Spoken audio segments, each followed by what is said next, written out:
안녕하세요. 오늘도 사연 튜브를 찾아주셔서 감사합니다. 오늘의 사연 시작하겠습니다. 안녕하세요. 저는 출퇴근을 하며 사연 튜브를 듣곤 했는데 들을 때마다 요즘 세상에도 참 별의별 사람들이 많고 사연 없는 사람들이 없구나 라는 생각이 많이 들었습니다. 그런데 막상 제가 겪어보니 참 세상 별일은 예고도 없이 찾아오더군요.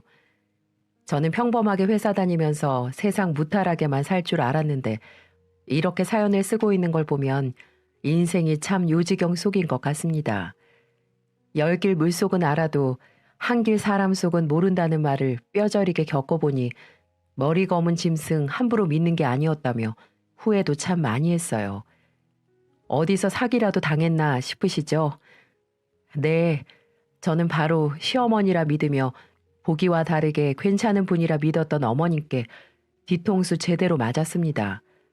아직도 뒤가 얼얼하네요. 저는 뉴스를 보면서 사기꾼들한테 속았다는 기사를 보면 저런 걸 왜 속아? 라고 생각했어요.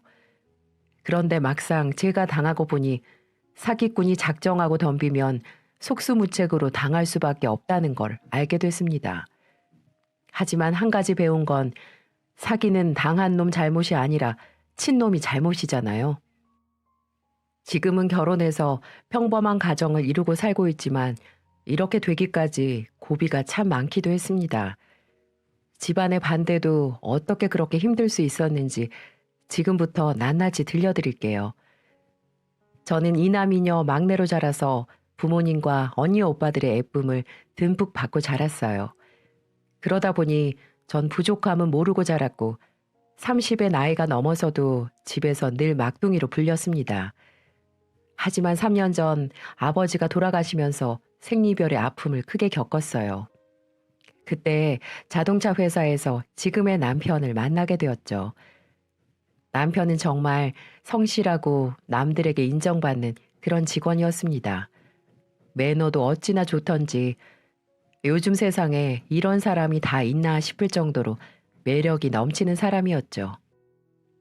그렇게 저희는 남들 몰래 2년 정도 연애를 했습니다. 그리고 자연스레 결혼 얘기가 나오기 시작하면서 각자 집안에 대해서 궁금해지기 시작했죠. 저희 가족은 아버지가 돌아가시고 남은 가족들끼리 더 자주 연락하고 가깝게 지냈어요. 그러다 보니 남편에게는 자연스럽게 제 가족에 대해 말할 기회도 많을 수밖에 없었습니다. 그런데 남편은 이상하리만큼 집안 얘기를 잘 안 하는 거예요. 이런 얘기를 친한 친구들이랑 하다 보면 혹시 사생아 아니냐고 말할 정도였으니까요. 이 정도면 남편이 얼마나 가족 이야기를 안 했나 짐작이 가시나요? 나이도 있는데 정말 사생하거나 쉽게 말하지 못할 유전적인 병이라도 있나 고민만 많아지고 있었습니다. 근데 가만 생각해보니 결혼을 전제로 만나는 사이에 숨기는 게 있다는 것 자체가 화가 났고 저는 남편에게 반드시 들어야겠다고 다짐을 했어요. 저는 뭔가 숨기는 게 있는 듯 보여서 정말 헤어질 각오를 하고 작정하듯 말했습니다. 아니, 결혼할 것처럼 신용만 하지 말고 지금이라도 결혼 무르고 싶으면 지금 당장 말해. 이 자리에서 헤어져 줄게. 갑자기 그게 무슨 말이야? 우리가 왜 헤어져? 나 오빠네 가족보다 내 옆자리 과장님네 집 이 얘기를 더 많이 들어. 그 집에 내일 무슨 행사가 있는지도 아는데 오빠네 집은 대체 어떻게 사는지 난 들어본 적이 없다는 게 말이 된다고 생각해? 제 말에 남편은 한동안 말이 없었어요. 결혼한 부부 사이가 좋은 것만 나누자고 연을 맺는 사이는 아니잖아요. 그래서 전 더 이상은 참을 수 없어서 자리를 박차고 일어나며 말했습니다. 자꾸 이런 식이면 나 절대 결혼 못해. 우리 사이 다시 생각해보자. 당황한 남편은 제 손을 덥석 잡았고 사실대로 말하겠다며 조금만 기다려달라고 하더군요.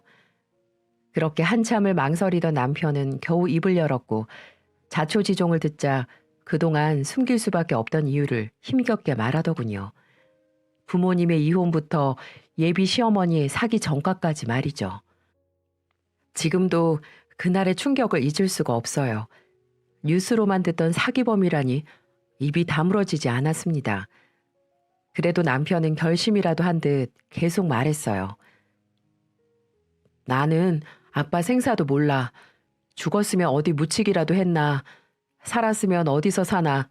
도무지 소식을 모르고 살았어. 사실 도망간 사람 궁금해할 여유도 없었고. 엄마가 나랑 내 동생 힘들게 벌어서 먹이고 입히는데 아빠 보고 싶단 말을 어떻게 할 수 있었겠어. 처음에는 시어머님의 사기 전과가 충격이었는데 담담히 말하는 남편의 말을 들어보니 어머님도 힘든 시간을 보냈던 것 같았습니다. 남편은 어머님이 단순히 보험 판매를 하는 줄 알았다고 했어요. 그런데 어머님은 다단계 사기를 치고 계셨던 겁니다. 남편도 어머님이 그런 사기를 치고 있다고 상상도 못했고 지금은 이미 교도소에 수감 중이라는 말까지 하더군요. 이게 제가 그렇게 궁금해했던 예비시댁의 실체였습니다. 그런데 부모의 죄가 연좌제가 없어진 지가 언젠데 이 중요한 이야기를 숨기려고 했다는 게 이해가 안 갔어요. 그래서 전 대체 왜 그랬는지 따져 물었죠. 그렇게 중요한 걸 왜 숨긴 거야? 어머님 출소하고 나면 완전히 비밀로 하려고 했어? 아니야, 다 말하려고 했어. 근데 엄마가 출소하기도 전에 말하면 괜히 오해만 쌓일까 봐. 그리고 나도 정확히 어떤 사기를 쳤는지 제대로 파악도 못했는데 어떻게 말할 수 있겠어. 듣고 보니 남편의 말도 이해는 가더라고요. 그래서 전 어머님의 출소일을 물어봤고 며칠 뒤면 출소를 하신다길래 우선 셋이 먼저 만나자고 했습니다. 어차피 어머님에 대해 잘 모르는 건 저도 남편도 마찬가지니 괜히 말 전하다 오해 쌓지 말고 얼굴 보며 이야기하자고 했어요. 내가 면목이 없다. 정말 숨기려던 건 아니었어. 부모님 이혼도 오빠 잘못도 아니고 어머님 죄도 오빠 잘못 아니야. 자식은 자식된 도리만 하자. 우선 어머님이랑 자리부터 마련해줘. 저희는 그렇게 쌓였던 오해를 풀 수 있었어요. 처음 들었을 때 많이 당황했는데 자식이 어떻게 부모 인생까지 알 수 있겠어요? 그저 부모는 부모대로 자식은 자식대로 자기 인생을 살면 된다고 생각했고 우선 만나서 결정하자고 마음을 다잡았습니다. 그날 이후 시간은 속절없이 흘렀고 드디어 어머님의 출소일이 다가왔어요. 남편과 미리 도착해서 기다리는데 괜히 떨렸습니다. 게다가 죄를 지은 것도 없는데 주변 눈치까지 보였어요. 잠시 뒤 누군가 저희 테이블로 와서 인사를 하는데 딱 봐도 이 사람 성격 장난 아니겠다. 이런 생각이 절로 드는 인상의 여자가 있었습니다.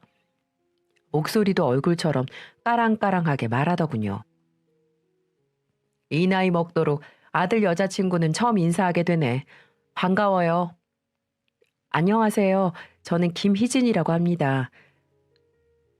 침착하려고 해봐도 살면서 제가 사기꾼을 언제 만나봤겠어요? 괜히 긴장되고 어떻게 말을 꺼내야 하나 안절부절했죠. 남편도 어찌할 줄을 모르는 것 같았습니다. 분위기를 눈치채셨는지 어머님이 먼저 입을 열었어요. 내가 괜히 자리만 불편하게 만든 거 아닌가 싶네. 근데 나도 꼭 하고 싶은 말이 있어서 염치불구하고 나온 거예요. 목소리를 가다듬고 물까지 한 잔 마시며 입을 여는 어머님을 보니까 뭔가 사연이 있는 것 같았어요. 그 모습을 보니 괜히 제가 색안경을 끼고 봤나 싶어서 부끄러웠습니다.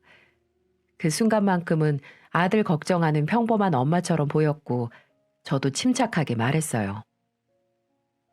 저도 어머님이랑 오해 없이 대화해보고 싶어서 이렇게 직접 뵙고 인사드리고 싶었어요. 제 말을 들은 어머님은 눈물을 보이기 시작했어요. 저는 너무 당황해서 앞에 있던 냅킨을 드렸고 남편도 어쩔 줄을 몰라 하다 어머님 옆으로 가서 어깨를 다독이더군요. 어머님은 조금 진정이 됐는지 입을 열었습니다. 나 이혼하고 아들 둘 제대로 키워보겠다고 안 해본 일 없이 굳은 일 많이 했어요. 그러다 번듯한 가게 하나 차려보려고 그동안 모은 돈 다 털어서 투자를 했었는데 다시 울먹이기 시작하는 어머님을 다독이던 남편은 천천히 말해도 된다며 다독였습니다. 어머님은 다시 한번 숨을 가다듬으며 말하셨어요. 가게 좀 차려보려고 알아봤었는데 고수익 프랜차이즈가 있다고 투자를 했지. 근데 투자자를 더 모아야 한다길래 주변 사람한테 소개만 해줬어. 근데 그 컨설팅 회사 대표라는 사람이 투자자 돈을 들고 튀는 바람에 울먹이며 했던 어머님의 억울했던 사연은 이랬어요. 가게 좀 차려보려고 컨설팅 회사를 찾아갔었는데 고수익 프랜차이즈를 차려주겠다며 투자자를 더 모아오라는 말에 속아 주변 사람들까지 돈을 투자하게 했다는 겁니다. 근데 갑자기 대표가 돈을 들고 잠적을 해버렸고 소개를 해주던 어머님이 덤탱이를 쓰고 사기죄로 잡혀간 거라고 했어요. 나도 한패라고 생각했는지 아무도 합의도 안 해주고 돈은 돈대로 날리고 내 인생도 참. 그래도 나 때문에 피해본 사람이 있으니까 당연한 벌 받았다고 생각해. 계속해서 눈물을 닦으며 말씀하시는 어머님이 피해본 사람들 생각하면 자기가 억울해하면 안 된다고 하는데 왠지 짠했습니다. 저는 어머님을 이해해보려는 노력도 없이 섣불리 선입견을 가졌던 게 창피했고 남편도 어머님의 사기 전과에 대한 실체를 다 듣고는 어머님의 손을 잡아드렸어요. 어머님의 고백 이후 분위기는 한결 편해졌고 영락없이 아들 이야기를 늘어놓는 평범한 엄마의 모습을 하고 계셨어요. 그날 저는 한동안 남편에게 들을 수 없었던 수많은 이야기를 어머님을 통해 들을 수 있었습니다. 자리를 정리하고 일어나는데 어머님은 남편에게 자기는 알아서 갈 테니 절 데려다 주라며 등을 떠미셨고 저는 남편과 걸어가며 말했어요. 내가 어머님 이야기 들어보겠다 해놓고 처음부터 오해만 해서 미안해. 아들인 나도 엄마 오해하고 살았는데 뭘 괜찮아. 어머님이 아들들 혼자 키우시느라 고생 정말 많으셨겠다. 나도 엄마가 저렇게까지 애쓰고 사는 줄을 몰랐는데. 서로에 대해 완전히 알게 된 것 같아서 너무 기뻤어요. 처음에는 걱정했는데 어머님을 보고 나니까 남편이 강한 어머님 밑에서 잘 자랐다 싶었습니다. 그렇게 어머니와의 첫 만남이 성공적으로 끝났고 그 후로 저희의 결혼 준비는 순조롭게 흘렀어요. 그러던 어느 날 모르는 번호로 전화가 오길래 받아보니 어머니길래 깜짝 놀랐어요. 어머님은 아침에 남편에게 번호를 물어봤다며 오늘 저녁 따로 할 말이 있다고 혼자 오라더군요. 일단은 알았다고 말하며 전화를 끊고 혹시 몰라서 남편에게 귀뜸을 했지만 그날 딱 급한 일이 생겨서 야근을 한다는 거예요. 그래서 전 하는 수 없이 퇴근을 하고 간단한 선물을 사서 집으로 혼자 갔습니다. 처음 가본 남편의 집은 깔끔했고 집안을 이리저리 살펴보고 있는데 어머님이 차를 내오며 말을 거셨어요. 집이 너무 휑하지? 그래도 우리 집 식구가 될 텐데 편하게 자리해. 아니에요. 깔끔해서 보기 좋아요. 그렇게 생각해주면 고맙고 다름 아니라 아들 장가 가는데 해줄 것도 없고 우리 며느리 밥 한 끼라도 제대로 차려주려고 불렀어. 결혼 전에 친해지면 나쁠 거 없잖아. 그렇지? 네, 저도 좋죠. 이렇게 음식까지 직접 해주시고 감사합니다. 죄는 미워해도 사람은 미워하지 말라고 하잖아요. 그때는 제가 잠시나마 색안경 끼고 본 제 자신이 한심해 보이기까지 했어요. 이렇게 착하시고 배려할 줄 아는 분인데 저는 혹시라도 제게도 사기치지 않을까 걱정했던 것도 사실이었거든요. 그날 저는 남편이 야근을 마치고 돌아오는 시간까지도 어머님과 많은 이야기를 나눴고 남편의 어린 시절 앨범도 보면서 즐겁게 놀다 집으로 돌아왔습니다. 참으로 뜻깊은 시간이었어요. 어머님은 집에 가던 순간까지 직접 만드셨다며 전통 과자까지 내주며 가족들과 같이 맛있게 먹으라고 건네주셨습니다. 이렇게 좋은 분이셨어요. 근데 사실 고민이 아예 없었던 건 아니에요. 어머님이 교도소 갔다 온 사실을 저희 집에 어떻게 말하나 고민이 많았습니다. 과연 제 마음과 부모님 마음이 같을까 겁이 나기도 했고요. 그래서 어머님을 뵙고 오던 날 집안 식구들과 단판을 지으려고 가족들한테 상견례 날짜로 할 얘기가 있다며 집으로 다 불러 모았습니다. 그리고 어머님이 직접 만들었던 전통 과자를 꺼내 보이며 말했어요. 오늘 시어머님이 직접 만들어 주셨어. 아유, 뭘 이런 걸 다 보내셨어. 혼자서 아들 키우셨다고 했지? 세상 힘들었겠네. 이런저런 얘기 들어보니까 마음이 안 좋더라고. 여자 혼자 애 키우는 게 쉬운 게 아니지. 남자한테 사기당한 여자도 많고. 그래도 잘 키웠으니 이제 아들에게 효도받을 생각만 하면 되겠네. 맞아. 예비 시어머니도 나쁜 놈의 새치혀에 속아 투자 사기를 당하셨나 봐. 그런데 그게 황당하게 어머님이 주범이 돼서 교도소까지 다녀오셨더라고. 너무 억울하게 말이야, 엄마. 저는 엄마한테 자연스럽게 시댁 이야기를 꺼냈고 엄마는 자기 건물에도 그런 사기 당한 사람이 있어서 한동안 경찰이 다니는 통에 정신 사나웠다며 얘기했습니다. 그러면서 엄마는 절 걱정하며 말했어요. 사람이 뭣도 모르고 당할 수 있긴 한데 이게 또 가족이 교도소 왔다 갔다 한 건 다른데 넌 괜찮은 거야? 사정이야 들었다 쳐도 네가 살면서 정말 덮고 살 수 있겠어? 엄마의 말에 전 걱정 말라며 말했습니다. 그리고 가족들과 긴 협의 끝에 상견례 날짜를 잡을 수 있었어요. 그리고 드디어 상견례 당일이 됐고 어머님은 저와 남편에게 이야기한 것처럼 저희 가족들에게도 다 이야기하며 또 눈물을 보이셨습니다. 어찌나 서러워 보이시던지 그 자리에 있던 모두가 어머님의 삶의 고단함에 공감하며 짠할 정도였어요. 저희는 그렇게 모두가 어머님이 짠 견고한 판에 넘어가고 말았죠. 지금 생각하면 왜 사기꾼이 사기꾼인지 알 수 있는 순간들이었습니다. 그러던 어느 날 엄마의 호출로 남편과 저희 집에 갔었는데 엄마가 저희에게 신혼집을 마련해 주겠다는 겁니다. 저는 철없이 정말이냐며 호들갑을 떨었는데 남편은 엄마의 제안을 거절하는 게 아니겠어요? 그러면서 엄마가 건넨 서류를 돌려드리며 말했어요. 장모님 마음은 정말 감사한데 제 힘으로 시작하고 싶어요. 절대 고생 안 시키고 잘 살아 보이겠습니다. 자네, 내가 내 딸만 생각해서 주는 것 같나? 사위면 내 아들이나 마찬가지인데 잘 살게 해주고 싶어서 그래. 마음은 정말 감사하지만 사양하겠습니다. 처음부터 부모 도움 받으면 자식들은 버릇 나빠진다고 하더라고요. 전 장모님께 그런 모습 보여주고 싶지 않아요. 남편은 이렇게 엄마의 호의를 강하게 거절하더군요. 엄마는 그 모습을 보며 남편에게 더 점수를 주는 듯 보였습니다. 보통 남자들이라면 이게 웬 떡이냐 하면서 받아먹을 텐데 남편은 요즘 사람답지 않게 어른스러운 행동을 보였으니 말이죠. 오히려 남편의 태도에 엄마는 책임감 있는 모습을 보니 처자식 굶기지 않겠다며 칭찬까지 했습니다. 결국 엄마는 남편의 만류에도 8억짜리 아파트 집을 사주셨어요. 아니, 정확히 말하면 명의는 엄마 명의로 하고 우리에게 빌려주신 거나 마찬가지였죠. 그리고 남편을 불러 세우더니 말을 하셨습니다. 자네가 하도 강하게 거절하니 이렇게 할 수밖에 없었네. 열심히 살아. 가장으로서 앞으로 어깨가 무게가 무거울 거야.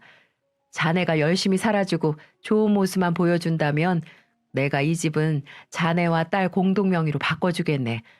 그러니 그렇게 알고 우리 잘 살아보세. 엄마는 이렇게 말을 하며 남편의 손을 잡아주었습니다. 우리 귀한 딸 행복하게 해달라면서 말이죠. 그 모습을 보는데 옆에서 얼마나 눈물이 나오던지 남편도 눈물을 지으며 앞으로 꼭 좋은 모습 보이겠다고 약속을 했습니다. 무릎까지 꿇으면서 말이죠. 그렇게 우리는 많은 사람들의 축복 속에 결혼을 했습니다. 앞으로 소중한 아이들을 낳아서 행복한 가정을 하루빨리 꾸미고 싶었어요. 남편은 결혼 전이나 결혼 후에도 항상 저만 생각해주고 잘 챙겨주었습니다. 정말 100점짜리 남편이었어요. 하지만 결혼 후 개념 없는 단 한 명 때문에 저의 결혼 생활은 점점 지옥 구렁텅이에 빠지게 됩니다. 네, 여러분들이 예상하는 그분이 맞습니다. 바로 시어머니 때문이죠. 결혼 전에 어머님이 흘린 눈물은 모두가 악어의 눈물이었어요. 거기에 속아 넘어간 등신은 바로 저였고요. 지금 생각해도 모든 사기꾼은 얼굴에 사기꾼이라고 좋은 글씨처럼 남겼으면 좋겠다는 생각까지 할 정도로 이가 갈립니다. 결혼 후 몇 개월이 지난 후부터 슬슬 어머님은 이제 움직일 때가 됐다고 생각했는지 이상 행동을 보이기 시작했어요. 먼저 시모에게 첫 번째 타깃은 바로 저희 친정엄마였습니다. 엄마에게 친한 척, 착한 척, 교양 있는 척 다 하더니 어느 순간부터 사기칠 생각을 하더라고요. 시작은 이랬어요. 엄마도 아빠가 남긴 건물을 혼자 관리하다 보니 고충이 많으셨는데 어머님은 딱 그 지점을 파고들었던 거죠. 제가 한동안 못 본 사이 엄마는 시모와 둘이 언니 동생 할 정도로 각별한 사이가 되어 있었습니다. 어느 날 엄마랑 일상적인 전화를 하는데 동생이랑 어딜 다녀왔다는 거예요. 그래서 웬 동생이냐고 물으니 엄마는 신이 난 목소리로 말하셨습니다. 사돈이지. 어찌나 좋은 데를 많이 하는지 동생이랑 요즘 아주 재밌어. 어머니랑 엄마랑 언니 동생 하는 거야? 어, 서로 부담스럽게 사돈이라 부르지 말고 언니 동생 하자고 하던데. 나도 얼마나 편하고 좋은 줄 모른다 야. 요즘에 네 시모 때문에 인생이 살만 난다. 너무 착하고 재밌는 동생이야. 엄마는 제게 이렇게 말을 하며 이번 주에도 둘이 여행 가기로 했다면서 벌써부터 들떠 있더라고요. 물론 나이대가 비슷한 분들끼리 친하게 지내는 건 좋긴 하지만 저는 살짝 걱정이 되기도 했습니다. 왜냐면 너무 사돈끼리 허물없이 지내다 보면 나중에 한번 서운한 게 생기면 걷잡을 수 없을 것만 같았거든요.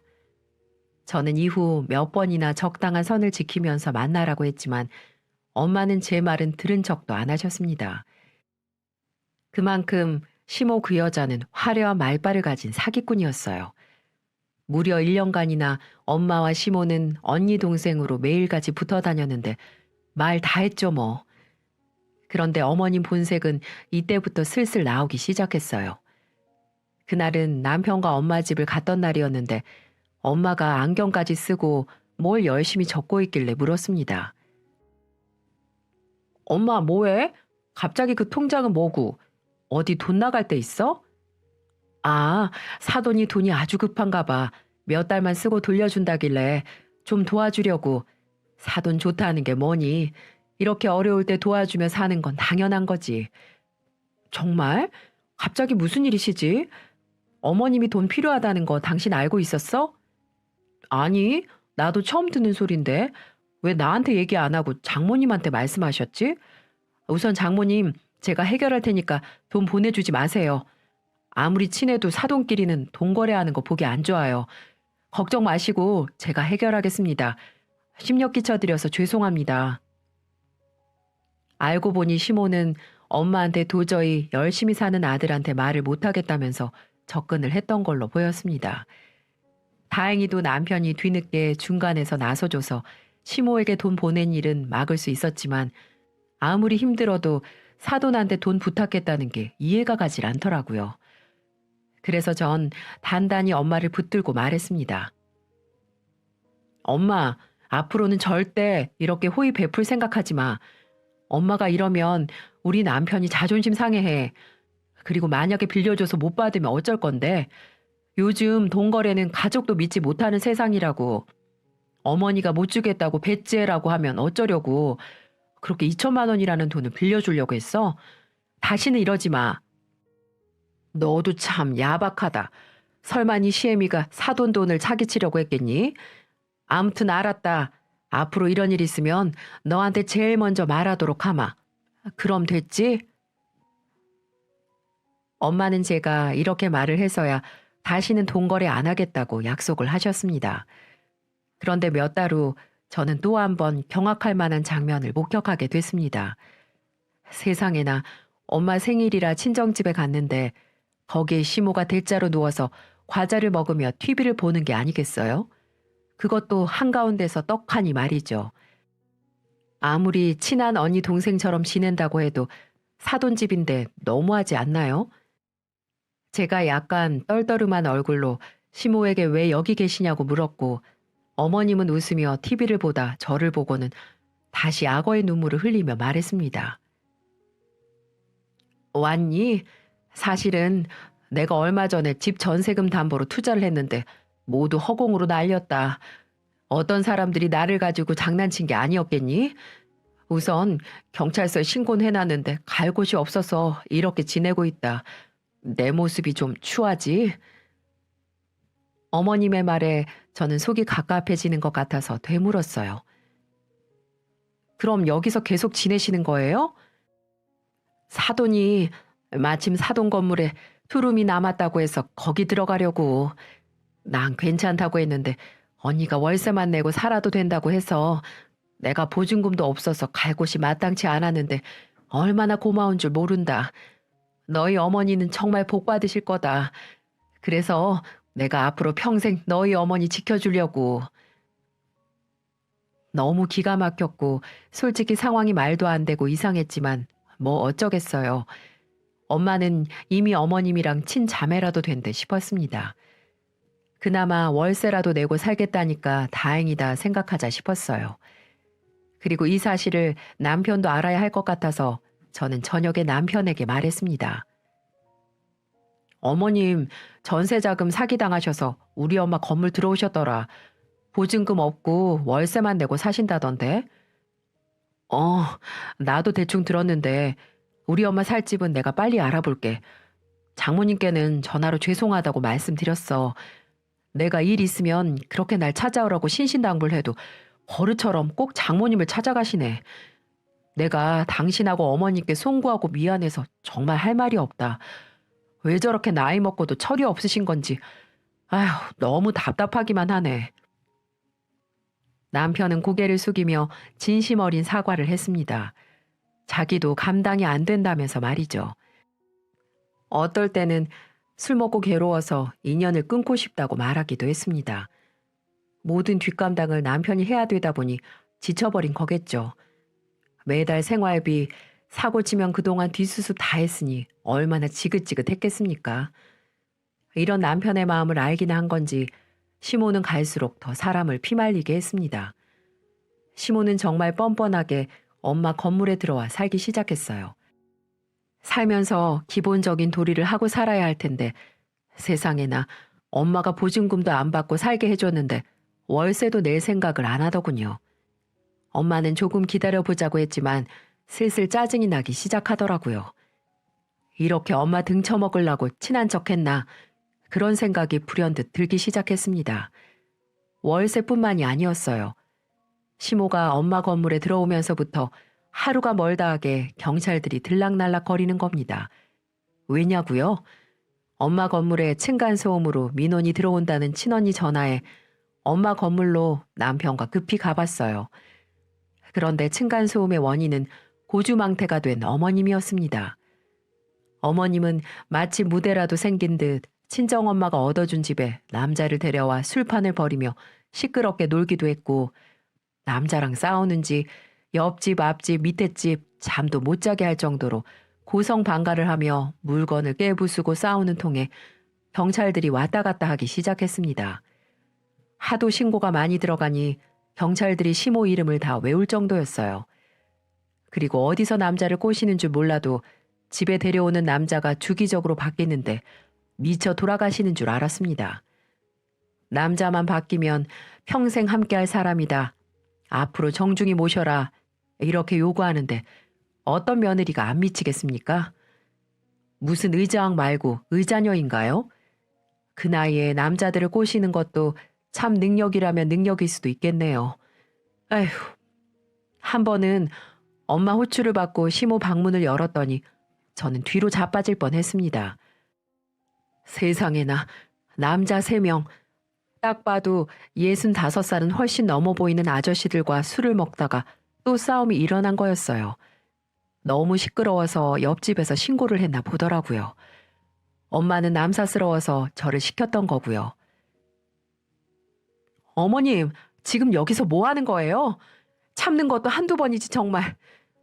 왔니? 이놈의 남자들이 자기네들끼리 술을 한잔하고 갑자기 싸우는데 어떡하니? 여자인 내가 말릴 수도 없는 노릇이고. 그러면 애초에 집으로 데리고 오지 말았어야죠. 지금 어머님 때문에 세입자들이 몇 명이나 이사를 가버린 줄 아세요? 사고를 치시더라도 정도껏 치셔야죠. 언제까지 이렇게 자식들 힘들게 하실 건데요? 너 말 다 했냐? 저는 도저히 참지 못하고 속에 있는 말을 작정하고 던져버렸습니다. 그러자 시모는 어떻게 그럴 수 있냐며 갑자기 돌변해서는 땅을 치고 오열을 하기 시작하는데 참으로 어이가 없었습니다. 아이고, 며느리가 이 시애미를 죽일 듯이 달려드네. 돈 없고 능력 없다고 이렇게 무시를 해도 되는 거냐?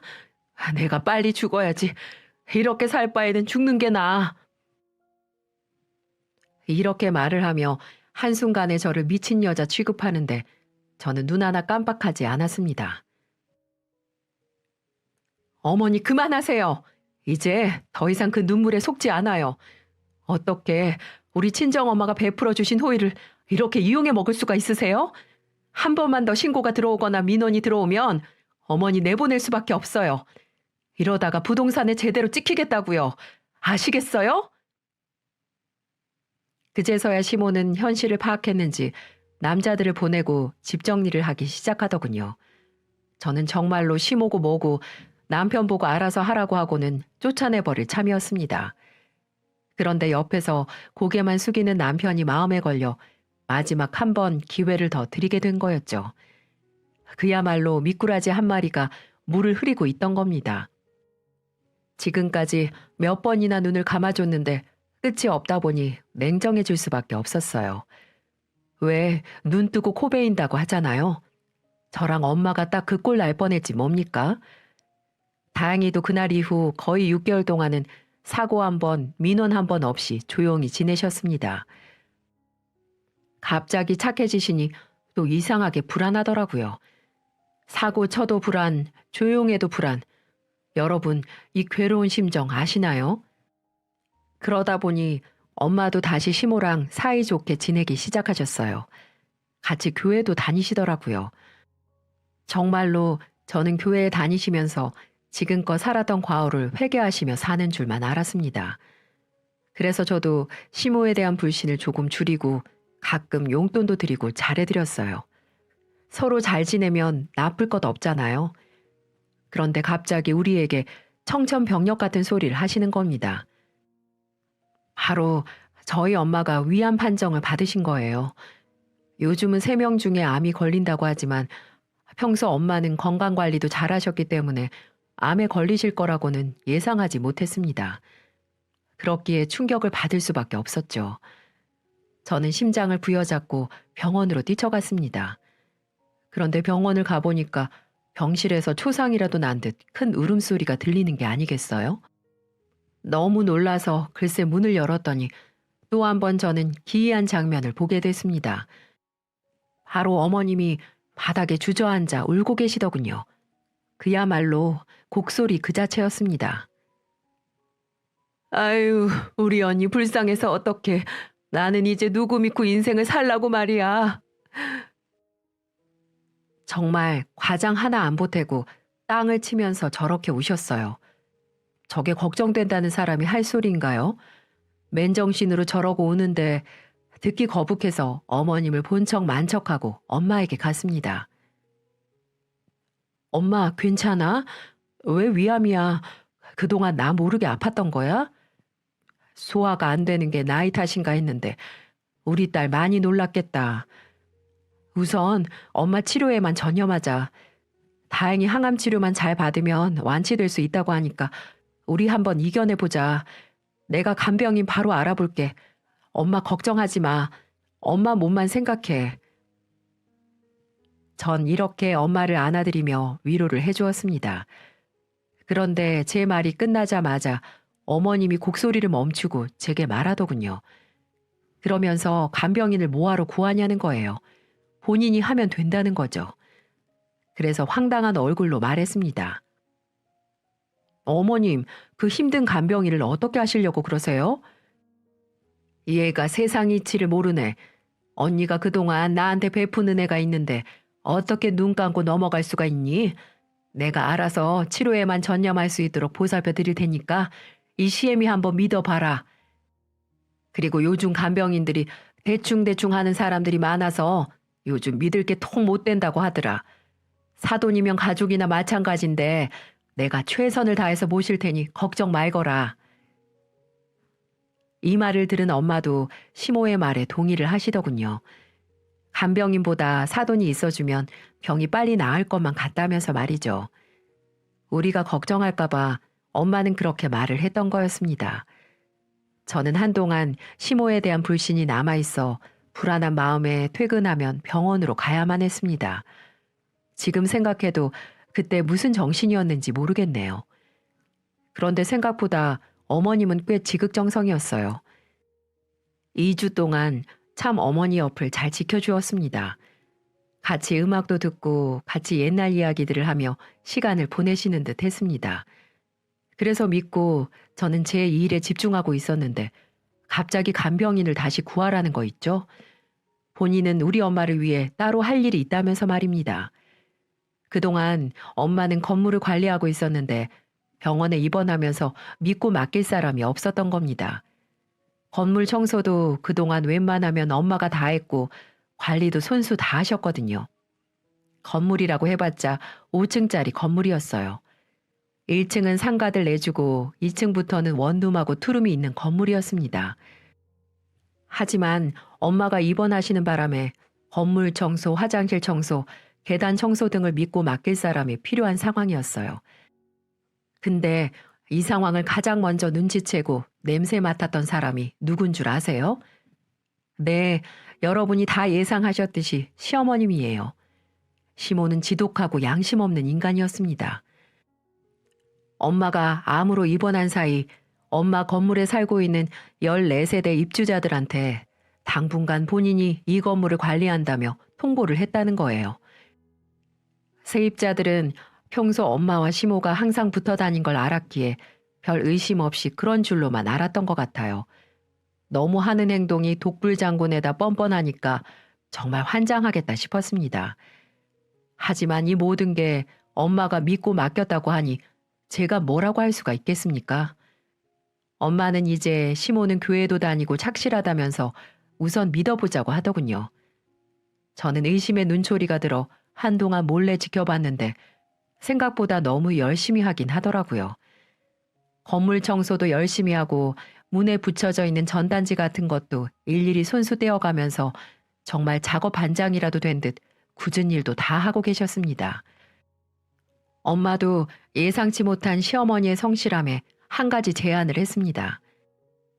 한 달에 200씩 주고 건물 청소랑 전체적인 관리까지 아예 맡기신 거예요. 간혹 세입자들이 월세가 밀리는 경우도 많이 있습니다. 한 달에 2집에서 3집 정도가 한 번씩 그러더라고요. 그럴 때면 일일이 찾아가서 독촉을 해야 하는 경우가 많아요. 왜냐면 월세 밀린 사람들은 전화를 안 받는 경우가 많거든요. 시모는 그런 역할도 참 잘하는 분이셨습니다. 그래서 저희는 경계심을 조금씩 풀기 시작했습니다. 근데 그게 문제였어요. 어머님의 모든 사기의 시작은 경계심을 푸는 것부터가 시작이었습니다. 갑자기 어느 날 엄마가 월세가 안 들어온다는 거예요. 급하게 세입자들에게 전화를 해봤고 실체는 정말 놀라웠습니다. 글쎄 이 사기꾼이 드디어 가면을 벗고 사기 행각을 시작했는데 저희 엄마가 아프니 당분간 본인이 관리하게 됐다며 월세를 본인 계좌로 보내라고 했다는 거예요. 참 대단하지 않나요? 얼마나 치밀했냐면요. 엄마가 자고 있을 때 병원으로 가서 엄마 휴대폰으로 세입자들에게 전체 문자를 보냈던 겁니다. 본인이 위암에 걸려 동생에게 당분간 건물 관리를 맡기니까 앞으로 이쪽 번호로 연락해 월세를 납부하시기 바랍니다. 월세 입금 계좌도 국민은행 땡땡땡 김정선 이름으로 입금해 주시기 바랍니다. 시모는 이렇게 치밀하게 계획을 세웠던 거였어요. 엄마 번호로 오니 세입자들은 당연히 믿을 수밖에 없었던 것 같았습니다. 그리고 세입자들이 혹시라도 연락 올까봐 세입자들의 모든 연락처를 차단하는 대범함까지 보이기도 했고, 심지어 엄마 휴대폰을 고의로 깨뜨려 액정을 나가게까지 한 걸로 보였어요. 엄마한테는 모르고 휴대폰을 떨어뜨려서 파손된 걸로 핑계를 댔다고 하더군요. 저는 그 치밀함을 들으며 기절 초풍하는 줄 알았습니다. 한 달 월세, 상가 임대료, 빌라 임대료 해봤자 1,500만 원도 안 되는 금액인데 왜 이렇게 들통난 일을 저지르는지 이해가 가질 않았습니다. 결국 월세가 들어오지 않는 걸 이상하게 생각한 엄마는 일일이 통장을 확인하기 시작했고, 휴대폰을 새로 사서 세입자들에게 연락을 했습니다. 뒤늦게 이 소식을 들은 엄마는 큰 배신감을 느끼고 시모를 당장 경찰에 신고했어요. 그러면서 분노에 찬 목소리로 말하시더군요. 이 썩어 빠질 년이 집을 들락거리면서 청소를 해주네 마네 하더니 내 뒤통수를 치고 있었네. 불쌍한 인생 한번 구제해주고 싶어 도와줬더니만 호의를 배신으로 갚어? 역시 사기꾼들은 이 세상에서 사라져야 할 거렁뱅이 같은 존재들이구나. 인연을 내가 가만두나 봐. 이렇게 말입니다. 엄마도 뒤늦게 후회를 한 순간이었어요. 저는 남편과 허겁지겁 어머님이 지내던 집으로 가봤지만 이미 다른 곳으로 도망간 상태였습니다. 그리고 몇 날 며칠을 찾아 헤매다 문득 시모가 예전에 강원랜드에 출입을 자주 했다는 말이 떠올라 무작정 강원도 사북으로 차를 이동했습니다. 혹시나 해서 한번 가보자는 마음으로 갔었던 거죠. 남편과 강원도로 가는 동안 차 안에서 마른 세수를 하며 한숨을 쉬었고, 차 안에는 남편이 그동안 끊었던 담배도 보였습니다. 저만큼이나 소가리를 많이 했겠다 싶었어요. 남편은 그동안 어머님을 막아보려고 노력도 많이 했었는데 일이 이렇게 되니까 얼굴이 새하얗게 질려 있었습니다. 저는 태어나서 시모 때문에 강원랜드라는 곳을 난생 처음 가봤습니다. 저는 이곳에 오자마자 또 한 번 놀라지 않을 수가 없었어요.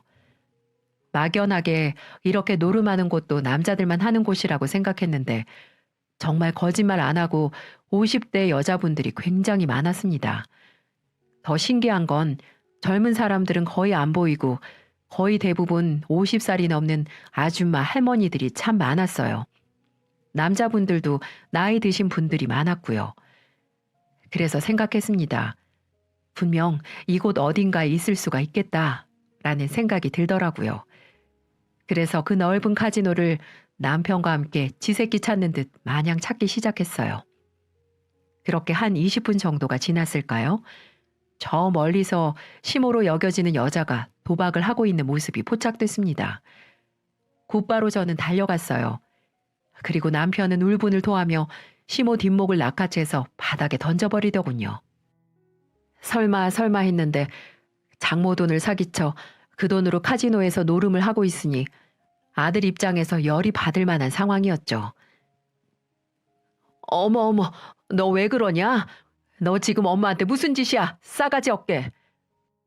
왜라뇨? 당신이 내 엄마야? 아들 등골 빠지게 하고 처갓집 사기치고 다니는 여자가 내 엄마냐고? 왜 이렇게 기회를 드렸는데도 정신을 못 차려요? 저 죽는 꼴 보고 싶어요, 정말? 제가 죽어버려야 정신을 차릴 거냐고요. 그러자 시모는 아들이 울면서 말을 하니 가만히 고개를 숙이고 있더군요. 하긴 무슨 말을 할 수 있겠어요. 자신이 한 행동은 자신이 제일 잘 알 테니 말이죠. 그런데 어머님은 갑자기 또 울기 시작하는 거 있죠? 정말 저놈의 눈물샘은 수도꼭지처럼 구석으로 몰리면 줄줄 나오는 게 신기할 정도였습니다. 그리고는 뭐가 그렇게 억울한지 가슴팍을 치며 말하더군요. 내가 너 키우느라고 얼마나 고생했는데 어떻게 나한테 이럴 수 있어? 무슨 고생이요? 저 크는 동안 문제집 살 돈이라도 준 적 있어요? 내가 알바해서 내 동생까지 챙겨가면서 컸어요. 그래도 낳아준 엄마라고 잘 살아보려고 했다는 게 죽고 싶을 만큼 후회스러우니까 더 이상 추한 꼴 보이지 말고 제발 내 앞에서 영영 사라져 주세요. 남편은 이렇게 말을 하고 제 손목을 잡고 카지노를 나와버렸습니다. 경찰에 직접 제보하면서 말이죠. 사기꾼 엄마 강원랜드에 있으니 잡아가세요. 이렇게 말입니다. 남편은 더 이상 시모를 엄마로 인정 안 하기로 마음먹은 순간이었어요. 알고 보니 시모는 처음에는 정말 엄마 건물 관리를 하며 한 달에 200씩 받고 열심히 살려고 했대요. 그런데 주위 사람이 문제였다고 했습니다. 같이 어울리고 다니던 아저씨들이 강원랜드에서 얼마를 땄네, 같이 가보지 않겠는가 이러면서 꼬드겼다고 했다는 겁니다. 결국 어머니는 세입자들에게 월세를 받은 다음 그 돈으로 노름을 해서 조금이라도 따면 원래대로 복구를 해주려고 했다고 했어요. 하지만 매일같이 돈을 잃다 보니 결국 거의 잃은 상황이 되고 말았고 저와 엄마 그리고 남편에게 볼 면목이 없어 도망갔다고 하더군요. 그런데 좀 이상하지 않나요? 도망갔다면서 찾아간 곳이 강원랜드라뇨? 옛말 틀린 거 하나도 없었습니다. 노름꾼, 사기꾼하고는 상종도 하지 말라고들 하는데 그 말이 딱 시모 보고 하는 소리 같았습니다. 그리고 엄마 월세를 가지고 돈을 따면 다시 채워놓으려고 하는데 너무 대범하지 않은가요? 돈을 딸 생각을 했으면 잃을 것도 생각을 했어야죠. 물론 금액이 그리 크진 않지만 시모가 했던 행동들은 절대 용서받을 수 없을 겁니다. 그렇게 집도 절도 없던 시어머님은 결국 또 사기를 쳐 다시 교도소로 수감됐습니다. 갈 곳 없다고 징징거리더니 제대로 집을 골랐다 싶네요. 그 교도소가 시모에게는 가장 편안하고 안락한 집이 아닌가 싶습니다. 출소 후에는 고시원 갔다고 소식이 어렴풋 들려오긴 했습니다. 그게 어디예요? 거기서도 푼돈 사기치다가 걸렸다는 말은 들었는데 벼룩간도 빼고 사는 수준이 참 한심하네요. 다행히 저희 엄마는 집에서 통원 치료를 할 정도로 좋아지셨고 남편은 엄마를 저보다 더 많이 찾아뵈며 극진히 모시고 있습니다. 남편은 장모님한테 면목이 없다며 지금도 엄마만 보면 죄송하다고 입버릇처럼 말을 합니다. 그래서 틈틈이 엄마 건물로 가서 청소라든지 관리 같은 것도 다 해주고 있고요.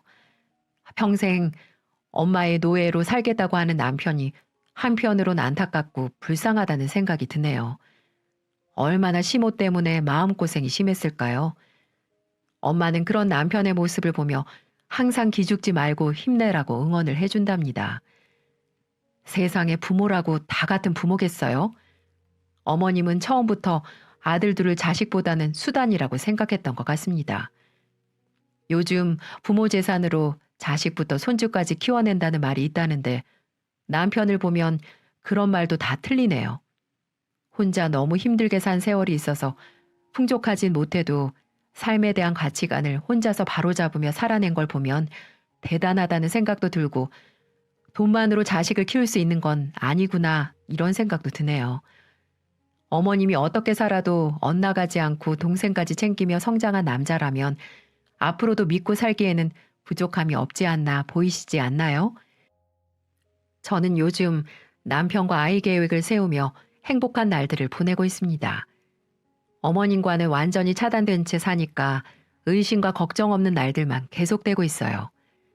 얼마 전 저희 엄마는 코로나 위기에 세입자들에게 월세 인하를 해줘서 착한 임대인상을 받기도 하셨답니다.